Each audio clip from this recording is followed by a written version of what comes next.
إن تجتنبوا كبائر ما تنهون عنه نكفر عنكم سيئاتكم وندخلكم مدخلا كريما.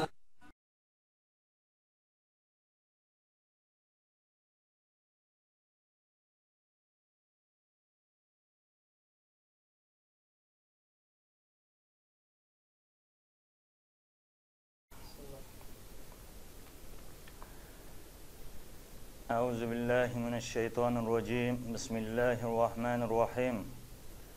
الحمد لله نحمده ونستعينه ونستغفره ونعوذ بالله من شرور أنفسنا ومن سيئات أعمالنا. من يهده الله فلا مضل له ومن يضلل فلا هادي له. أشهد أن لا إله إلا الله وأشهد أن محمدا عبده ورسوله. Amma ba'd. Barliq hamd sanolar olamlarning parvardigori Allohga xosdir. Payg'ambarimiz Muhammad Mustafa sallallohu alayhi va sallamga, oila a'zolariga, sahobalarga va u zotga go'zal axloq bilan ergashgan barliq mu'min musulmon qarindoshlarga Allohning salomi va barakati bo'lsin. Assalomu alaykum va rahmatullohi va barakatuh. Aziz mümin Müslüman qarindoshlar, bugün biz 30-cho'ng günah, yani ko'p hollarda yolg'on gap qilish haqida to'xtalib o'tamiz.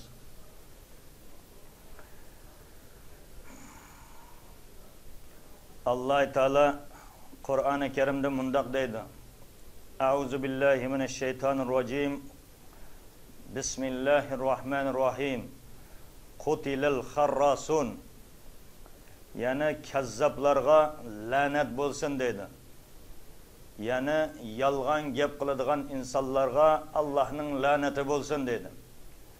Yalgan gap qiladigan insonni Alloh taolo ham yaxshi ko'rmaydi, payg'ambar alayhisalom ham yaxshi ko'rmaydi. Shuning uchun mana bundoq illatlardan inson qutulmoqi lozim. Va yana Alloh taolo boshqa bir oyatda mundoq deydi: Bismillahirrohmanirrohim. Innalloha la yahdi man huwa musrifun kazzab. Haqiqatan Alloh taolo haddidan oshquvchi, yolg'onchi insonni hidoyatga boshlamaydi dedi. Haddidan oshquvchi va yolg'onchi insonni hidoyatga boshlamaydi dedi. Shuning uchun qandoq bir insonda mana bu illat bo'ladi ekan, bu inson mana bu illatidan darhol qutulmoqi lozim. Sahihayn, Sahihul Buxoriy va Sahih Muslimda İbn Mas'ud radhiyallohu anhudan rivoyat qilingan hadisda payg'ambar sallallohu alayhi va sallam mundoq deydi: Rostchilik insonni yaxshilikqa yetaklaydi dedi. Yaxshilik bo'lsa insonni jannatga yetaklaydi dedi. Bir kishi rost gap qiladi va bu mana shu rost gapida har doim davom etaverdi, terishib rost gap qilaverdi har zaman dedi. Hattoki bu inson Allohning huzurida ana shu rost gap qilaverganligi uchun siddiq, ya'ni rostchil inson deb yoziladi dedi.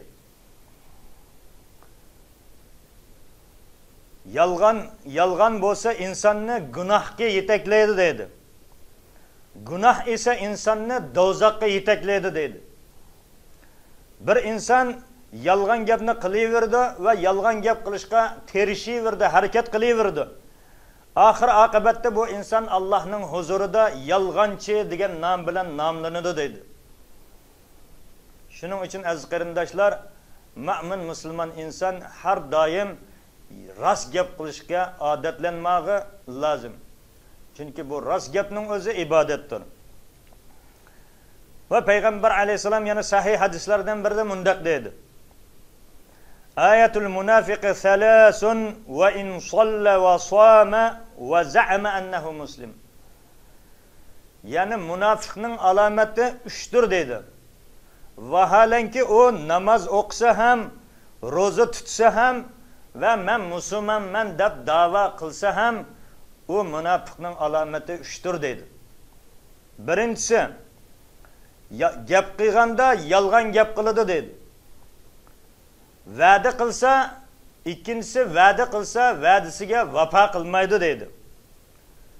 Üçüncüsü amanet qo'yilsa, yani ishonchlik deb qaralsa, xiyonat qilib qo'yadi dedi. Mana bundaq xislatlardan biri bir insonda topiladigan bo'lsa, o insonda munofiqlikning alomati topilgan bo'ladi aziz qarindoshlar. Allah hammamizni mana bundaq munofiqlik xislatidan hammamizni uzoq qilsin. Peygamber aleyhisselam hadislerden biri de yana mundaq deydi. Mu'min kishi har qanday bir ishni qilib solishi mumkin deydi. Ammo u xiyonatni qilmaydi, yolg'on gapni qilmaydi deydi. Mu'min kishi hech qachon xiyonat qilmaydi, yolg'on so'zlamaydi deydi. Boshqa bir ishlarni qilib solishi mumkin deydi. Ammo bu ikki xislatninki, bu ikki fazilatninki darajasi bakmi yuqori bo'lganlik uchun mu'min kishi hech qachon xiyonat qilmaydi va yolg'on gap qilmaydi deydi.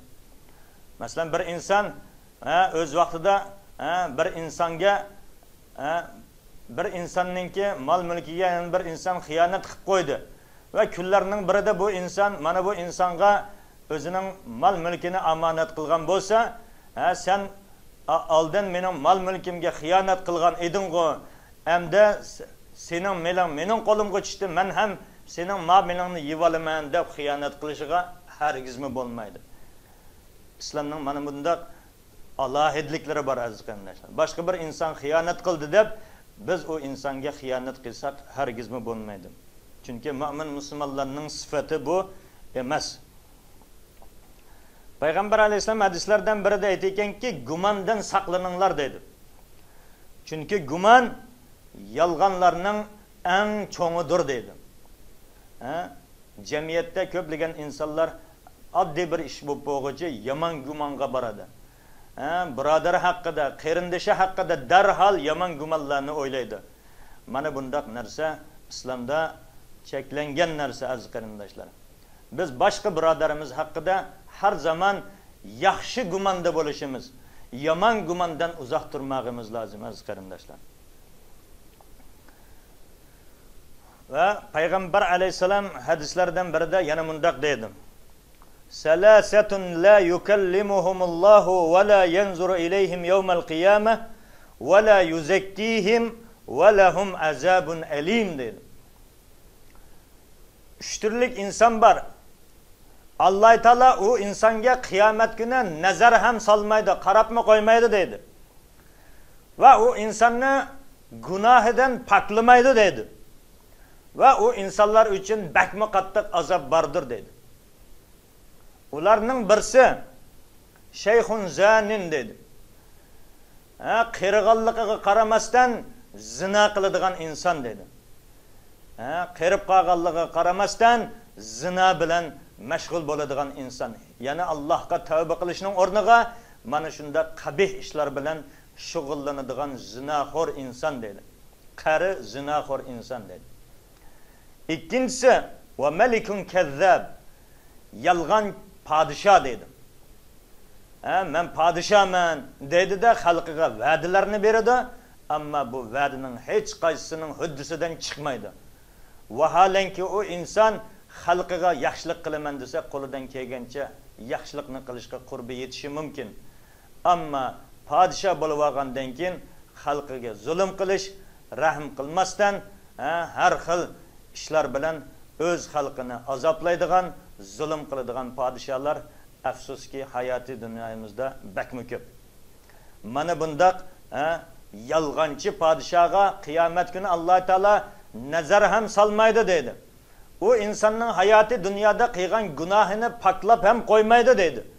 Va undaq podshohlar uchun azoblik, qaqshatqich azob bordir dedi. Üçüncüsü va'ilun mustakbir dedi. kambag'al mutakabbir kishi deydi. O'zi kambag'al, ammo kambag'alligini tan olmaydi. Kibr bilan o'zini cho'ng tutadi, cho'ng sifatlik bilan qilib, ba'zi bir insonlarning qilgan yordamini qabul qilmaydi. O'zini cho'ng tutib, vaholanki u narsaga u insonning bakmo hojati tushgan, hojati bor, bakmo ehtiyoji bor. Ammo kibrligi tufayli mana bundaq ishlardan uzoq turadi. Mana bundaq mutakabbir, kambag'al insonni ham Alloh taolo qiyomat kuni bakın nazar salmaydı ekan o insonga, o insonni gunohlaridan paklamaydi ekan va o insonga qaqshatquch, alamlik do'zaxning azobiga mustahiq qiladi ekan aziz qarindoshlar.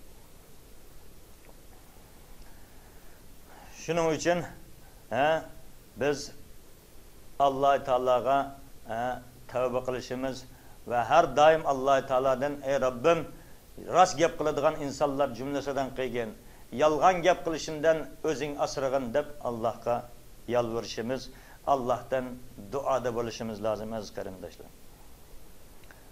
Va payg'ambar alayhisolamning hadislaridan birida yana mundaq deydi: "Vaylul lillazi yuhaddisu bil hadis liyudhika bihin nas fayakzib." Vaylun lahu, vaylul lahu, vaylul lahu dedi payg'ambar alayhisolam. Yani insanlarni küldürüş için insanlarga yalgan gap qiladigan kishiga vaylun bo'lsin dedi. Vaylun bu do'zaxlarning ismidan biri bo'lib, bu bakmo qattiq azob bilan azoblanadigan insonlarning turadigan joyi. Bu vaylun do'zax.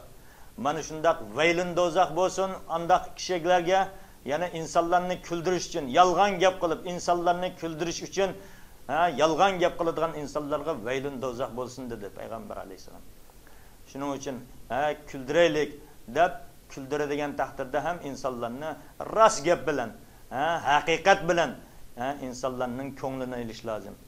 Yalgan gaplarni qo'shib, qiziqchilik qilaman deb yalgan gaplarni qo'shib insonlarni kuldirganlarga vaylun do'zax bo'lsin dedi. Mana bundaq yomon ishlardan, yomon harakatlardan uzoq turishimiz lozim aziz qarindoshlar. Shuning bilan birgalikda mana bu yomonlarning eng cho'ngidan biri yolg'ondan qasam ichib so'zlagan so'zlar dedi. Allohni o'rtaga qo'yib yolg'ondan ichgan qasamlar yolg'onlarning eng cho'ngidir dedi. Chunki munofiqlar mana bu yolg'ondan qasam ichadi Allohni o'rtaga qo'yib. Bu haqda Alloh taolo Qur'oni Karimda mundaq deydi: Bismillahirrohmanirrohim ve yahlifuna alal kezib ve hum ya'lamun dedi. Ular bilib turib yolg'ondan qasam ichdilar dedi. Munofiqlarning sifati bu. Bilib turib Allohni o'rtaga qo'yib turib yolg'ondan qasam ichadi. Mana bu esa yolg'onning eng aziz qarindoshlar. Alloh mana bundaq ishlardan hammamizni o'zi asrasin.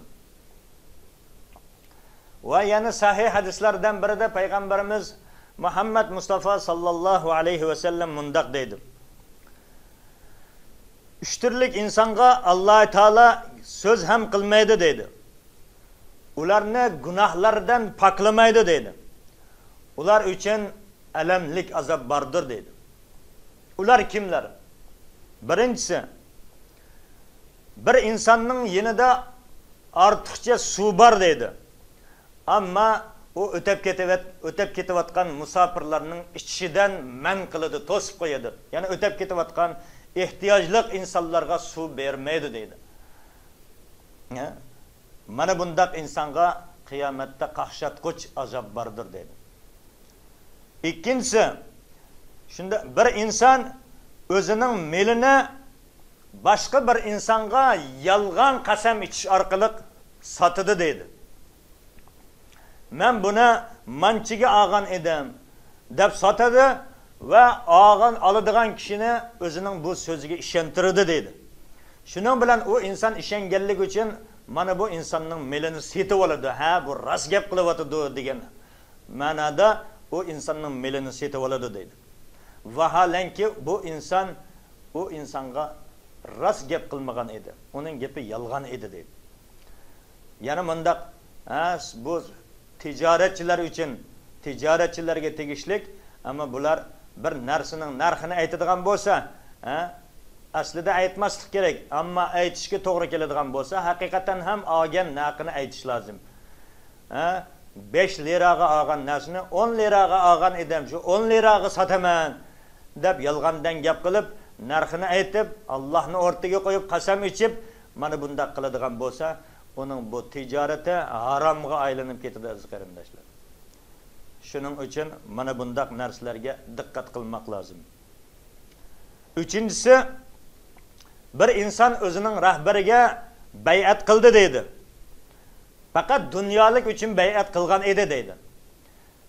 U insonga qachonki uning rahbari bir narsa berib turadigan bo'lsa, u rahbariga vafolik qiladi deydi. Va rahbarini qo'llab-quvvatlaydi deydi. Ammo uning rahbari boshlig'i u insonga azoq bir narsa bermay qo'ysa, unga vafolik qilmaydi deydi. Bir narsa berib tursa, sen yaxshi deb uningga yordamchi bo'lib turadi, qo'llab-quvvatlaydi boshlig'ini.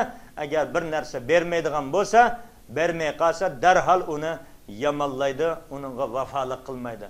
Mana bundaq inson bilan ham Alloh taolo gaplashmaydi, u insonning gunohini poklamaydi va u insonga qiyomatda qattiq azobga duchor bo'ladi aziz qarindoshlar.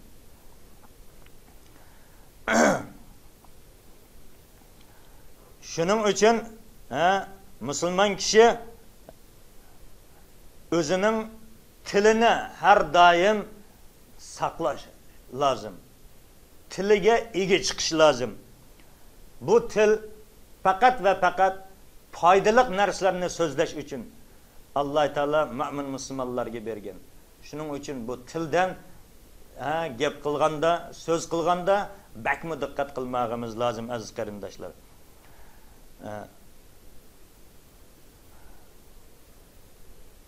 Sahih-ul Buxoriyda Abu Hurayra radhiyallohu anhu dan rivoyat qilingan hadisda payg'ambar alayhisalom mundaq deydi: "Man kana yu'min billahi wal yawmil akhir falyaqul khayran aw liyasmut" dedi. Kimki Allohga va qiyomat kuniga iymon keltiradi ekan, u inson yaxshi so'z qilsin, to'g'ri so'z qilsin dedi. Va yoki sukut saqlasin dedi. Gap qilishga to'g'ri kelsa, to'g'ri so'zni, yaxshi so'zni, haq so'zni aytish kerak, bo'lmasa sukut saqlash lozim aziz qarindoshlar.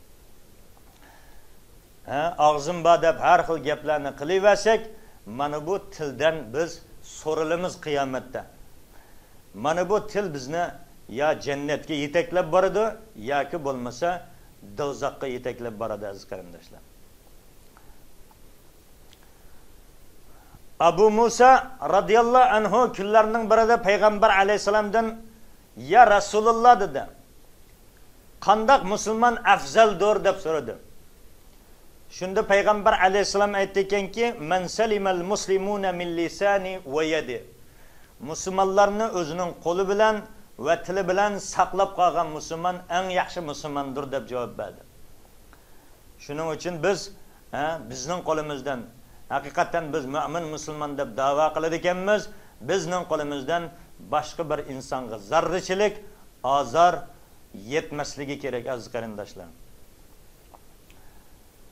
Bilal ibn Haris al-Muzni radhiyallohu anhu dan rivoyat qilingan hadisda payg'ambar alayhisalom mundaq deydi: "Bir inson bir so'zni aytadi" deydi. Bu so'z Allohga bekmi yaqib ketadi bu so'z. Bu insonning qilgan so'zi Allohga bekmi yaqib ketadi deydi. Ammo bu inson bu so'zning qadrining bu qadar savobining cho'ngligini hismi qilmaydi, o'ylabmi baqmaydi deydi. Shundaq bir so'z qildiki bu insonning so'z tufayli Alloh bekmi xursand bo'lib ketdi. Mana shu so'z tufayli Alloh u insonga bekmi cho'ng savoblarni ato qildi deydi.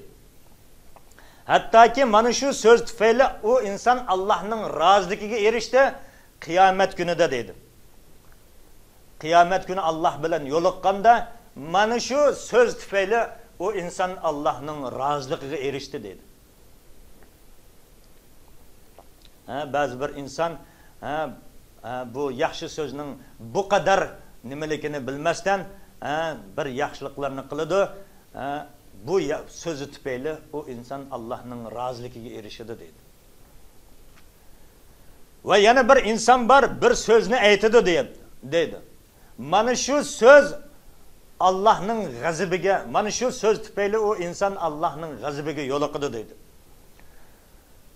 Va bu qadar Allohningki, Alloh tarafidan bu qadar Allohning bu qadar ochchig'ining kelishini bu inson o'ylabmi baqmaydi. Alloh tarafidan bu qadar jazoning berilishiga bu inson o'ylabmi baqmaydi, xiyolini keltirib baqmagan deydi. Ammo shundoq yomon so'zni aytgan bu inson deydi. Mana shu so'z tufayli u inson Allohning g'azabiga yo'liqadi qiyomatda deydi. Shuning uchun aziz qarindoshlar, mana bu til bakmi muhim narsa. Til bizni jannatga yetaklaydi yoki bo'lmasa do'zaxga yetaklaydi. Shuning uchun og'zimizdan chiqayotgan har bir so'zga biz bakmi ahamiyat berishimiz, diqqat qilishimiz lozim. Buningga o'xshagan sahih hadislar bakmi ko'p. Ammo biz mana shu bir nechta hadislar bilan kifoyalanamiz. Danishmanlarning biridan so'ragan ekan. İbn Adam, yani Adam balasida qanchalagan ayıplar bor. Siz qancha ayıplarni topdingiz Adam balasida deb bitta avliyodan, bitta danishman insondan so'ragan ekan. U inson aytdi ekanki, Adam balasining ayıplarini sanab tugatkili bo'lmaydi dedi. Ammo men o insonda 8000 tane ayıpni topdim dedi. Ve şunun bilan birgalikda yana bir xislatni, yana bir fazilatni topdimki dedi. Agar o inson mana buningga amal qiladigan bo'lsa, mana bu xislati, mana bu fazilati o insonning hamma gunohlarini yuvib tashlashi mumkin dedi. U ham bo'lsa tildir dedi. İnson mana shu tiliga diqqat qiladigan bo'lsa, mana shu tiliga ahamiyat beradigan bo'lsa, ağızdan çıkıvatkan gap sözlerge dikkat kılıp fakat ve fakat hak sözünü aytadigan bo'lsa, o insanın bütün ayıplarını mana bu tili juyib tashlaydi dedi. Agar mana bu tillardan g'iybat shikoyatlar, tuhmatlar, yomon so'zlar chiqadigan bo'lsa, o insanın gunohi ko'payib ketadi. Shuning bilan bu gina insonni do'zaxga yetaklaydi aziz qarindoshlar. Allah'tan ötünüp sorayımız ki Allah bizni mana shu tilimiz orqali faqat ve faqat yaxshi so'zlarni qiladigan solih bandalar jumlasidan qilsin. Allah hammamizning gunohlarimizni afv qilsin. Keyingi darsda uchrashguncha xayr. Aman bo'linglar. Vassalamu alaykum va rahmatullohi va barakatuh.